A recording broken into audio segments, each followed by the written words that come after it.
আসসালামু আলাইকুম, good morning, welcome back to my channel. প্রিয় বন্ধুরা, আশা করি ভালো আছেন। তো আজকে আমি শেয়ার করতে যাচ্ছি আপনাদের সাথে আমি পিডিএফ সেভ করব আমার কম্পিউটারের যে কোনো ফোল্ডারে। আমার ইচ্ছা হচ্ছে আমি যে কোনো ফোল্ডারে আমি পিডিএফ সেভ করতে চাই। এই ফোল্ডারে করতে চাই, স্ক্যান ফোল্ডারে করতে চাই, আমি আমার ডকুমেন্ট ফোল্ডারে করতে চাই, এনিওয়্যার এনি টাইম। এই জন্য আমাকে বারবার কাস্টমাইজ করার দরকার নেই। আমাকে জাস্ট কী করতে হবে, জাস্ট আমার যে সেটিংস থেকে আমাকে ফোল্ডার পাথটা সিলেক্ট করে দিতে হবে প্রথমে। ওকে, তো এই ফাংশনটা প্রতিটা ডেভেলপারের জন্য খুবই গুরুত্বপূর্ণ। অনেক সময় আমরা দেখি কোনো রিপোর্টের জাস্ট আমরা বাটনটা ফিক্স করলাম, জাস্ট বারবার আমাদেরকে ডাটাবেস, যখন আমরা ডাটাবেস চেঞ্জ করি, অর্থাৎ আমাদের সফটওয়্যারটা এক কম্পিউটার থেকে যখন আমরা অন্য কম্পিউটার ট্রান্সফার করি, তখন দেখা যায় কি আমাদেরকে বারবার কাস্টমাইজ করতে হয়। তো এই কাস্টমাইজটা না করার জন্য আমরা এটাকে অটোভাবে করে নিলাম, অটোমেটিক্যালি যে এখানে আমার লোকেশনটা নিয়ে নেবে। তো এই ফাংশনটা আমি কীভাবে করছি এটা দেখাবো। তো আমি একটু পিডিএফ সেভ করে দেখাচ্ছি। আমি একটা কাস্টমার সিলেক্ট করলাম, আমার লাস্ট কাস্টমার। দেন আমি সেলস ইনভয়েস, এটা হচ্ছে আমার সেলস ইনভয়েস। ওই কাস্টমারের আমি পিডিএফ সেভ করব। সেভ করার পর আমি যখন দেখব পিডিএফ সেভ সাকসেসফুলি, যেমন লোকেশনটা দেখাচ্ছে এখানে, আমি কোথায় সেভ করলাম, আমার স্ক্যান ফোল্ডার আমি সেভ করলাম। ওকে, এবার আমি আমার পিডিএফটা অন্য ফোল্ডারে আমি সেভ করতে চাই, অন্য ফোল্ডারে। তখন আমাকে সেটিংসে গিয়ে সেম আমার পিডিএফ পাথটা আমাকে চেঞ্জ করতে, যেমন ধর আমি এটা আমার ডেস্কটপের কোথায় সেভ করব, আমার ডেস্কটপের পিডিএফ ফোল্ডার করব বা স্ক্যান। আমি চাচ্ছি এটা আমার ডকুমেন্টে হোক। এই যে আমি ডকুমেন্ট সিলেক্ট করলাম, ডকুমেন্টে হোক। সেভ ক্লিক করে আমি আবার হোম পেজে যাচ্ছি। আমি কাস্টমার সিলেক্ট করলাম, দেন আমি ইনভয়েস সিলেক্ট করলাম, সেভ করব। ওকে, দেখেন automatically PDF save successfully, location changes. অর্থাৎ আপনি এই ফাংশনের মাধ্যমে যে কোনো জায়গায় আপনি আপনার পিডিএফ সেভ করতে পারবেন, এনি টাইম এনিওয়্যার।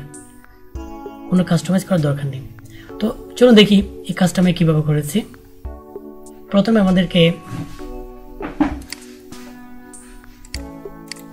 ক্লোজ করলাম, ডিজাইন ভিউতে আসলাম। তো প্রথমে আমাদেরকে যে ফাইল পাথটা আমাদেরকে যে কোনো একটা টেবিল, তো আমি কোথায় সিলেক্ট করলাম, কোম্পানি টেবিল। আমার যে কোম্পানি টেবিল বানিয়েছি আমি, সেই কোম্পানি টেবিলে আমি একটা ফাইল পাথ এড করেছি, TXT file path text, that's it, এতটুকু।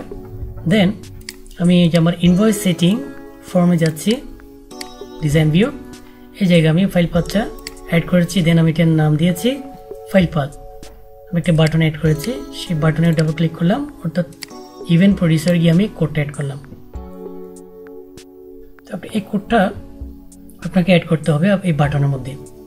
আমি এটি ভি করে দেখাচ্ছি, আপনি কোডটা সম্পূর্ণ নোট করে নেন। এই কোডটা আপনি সম্পূর্ণ নোট করে নেন।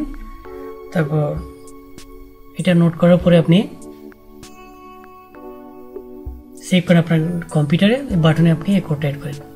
Team FTS object DM folder path string, just কয়েকটা লাইন। ওকে,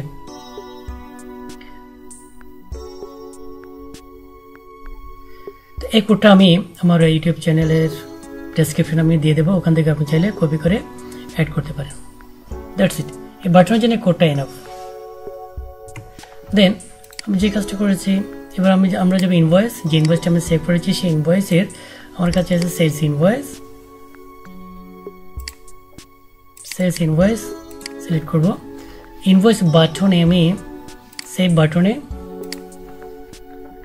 এই যে কোডটা আমি দিয়েছি, dim text file path string, file name string, file path string. Okay, কোম্পানির যে আমার এটার নাম টেক্সট ফাইল পাথ নেম, আপনি যে কোনো নাম ব্যবহার করতে পারেন। সরি, এটা হচ্ছে টেক্সট ফাইল পাথ, যে আমি সেটিংস ইনভয়েস সেটিংয়ে যে লোকেশনটা দিয়েছি, সেই লোকেশনটা এখানে শো হচ্ছে। কারণ আমাকে লোকেশনটা এখানে আনতে হচ্ছে, কারণ যে আমার ফাইল পাথে লোকেশনটা আমি দিয়ে দিয়েছি। এই যে ফাইল পাথে আমি লোকেশনটা দিয়েছি, এই লোকেশনের মধ্যে এটা সেভ হয় পিডিএফটা ফাইল নাম নিয়ে। এই যে ওকে, এই কোডটা এই কোডগুলো ভেরি ইম্পর্টেন্ট। আপনারা চাইলে এই কোডগুলো কপি করে বারবার প্র্যাকটিস করে এটা ইউজ করতে পারেন। তারপর আমি কোড দুইটা ইউটিউব লিঙ্ক আমি শেয়ার করব। শিক্ষার্থীদের জন্য, যারা জানেন না তাদের জন্য।